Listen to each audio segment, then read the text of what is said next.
everybody, Tropical Tim in the Philippines here. Welcome to part 4 of my 4-part mini-series. Bet you didn't expect to see me. I can explain that, so before you hit that see you later pal button, I have to apologize.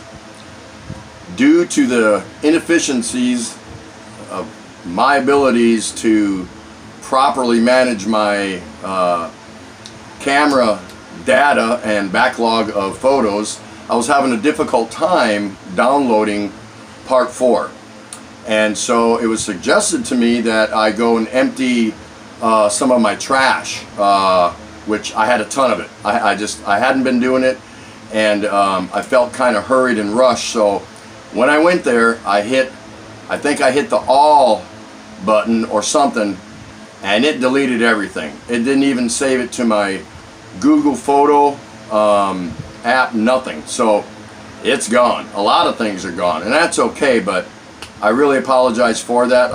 I'm actually hoping a lot of you were looking forward to it, but it's gone.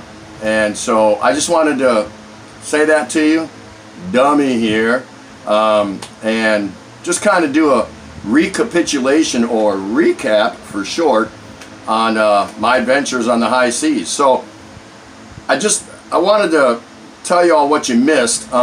Not much. I didn't do a lot. I didn't do much more vlogging around the ship because you'd already seen it. I finagled my way to the bridge, which was really cool. Got to go to the engine room, and these are not offered tours.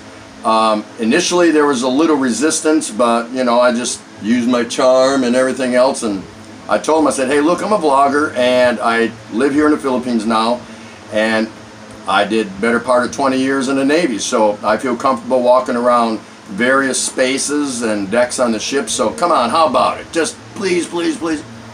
And lo and behold, they granted my wish. So we got to go see the bridge, and we got to go see the engine room, which very cool. I'm sure you'll agree.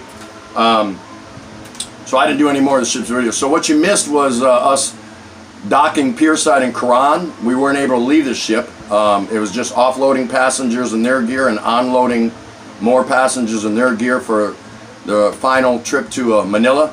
A really cool, pretty good Quran sunset, and then again docking pierside in Manila. So it wasn't a lot, it wasn't a long video, but you didn't get to see that because of stupid me and my inability to manage my backlog of my photos and everything. So I really apologize for that.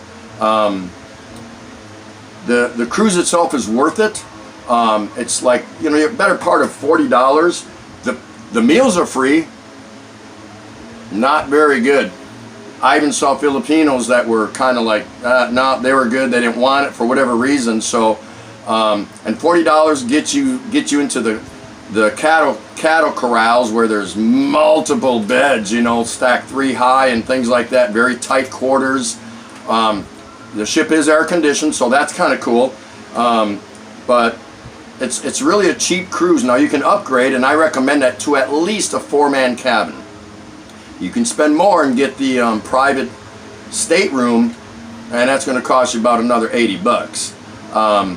So couple things I wanted to mention is it's worthwhile taking the cruise if you're here and you're going to travel to those destinations, unless you're in a hurry. Then I guess you got to get on a plane and do those kind of things. But if you're not in a hurry, which I don't know, unless you're on a 1-week vacation or something like that.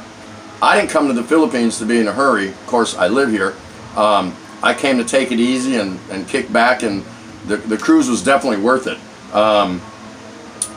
Again, the food was not good. They do have a snack bar. Now the main line in the dining room, besides the food that they threw on your plate, they had other things that you could purchase food-wise, snack cakes and junk like that.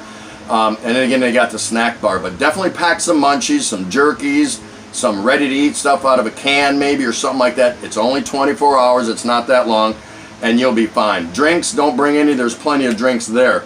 There is a smoking section for those of you that smoke. And hey, single guys, a lot of very attractive Filipino women, both passengers and crew members, so keep that in mind. Sorry ladies, I was the only good-looking guy aboard the ship, so just kidding. Security, there are no safes in any of the rooms, so I would sleep with your life as far as on a little chest pack or something. Keep it with you at all times. As far as a backpack or something like that with just clothes and towels and toiletries, you can leave that in a 4-man cabin. That's fine, but there is no security. I think one of the gals told me they will hold something for you if you really need them to, and I didn't investigate that, so I couldn't tell you a lot about it. So hey, I got to scan my way up to the bridge, scan my way down to the engine room, and that's it. Again, I apologize that part 4 isn't available, but my fault, my bad, and I hope what you did get to see was worth watching. And man, you talk about a lot of stress. Searching for that part 4, and I couldn't find it until, my wife and somebody else, kind of told me, you lost it. You deleted it, and that's it. There's nothing you can do. So that's okay. I'll take the hit for that, but I'm glad you all came along for the ride. I strongly recommend you go on this cruise. It's well worth it. You get to see a lot of things along the way, meet a lot of people. The scenery's outstanding, and the boat doesn't rock or anything like that because they kind of skirt and hug the whole coast of Palawan from Coron down to Puerto Princesa. So, woo! Finally, done with that. But I enjoyed it. I hope you did too. And now I can kind of get rid of the stress.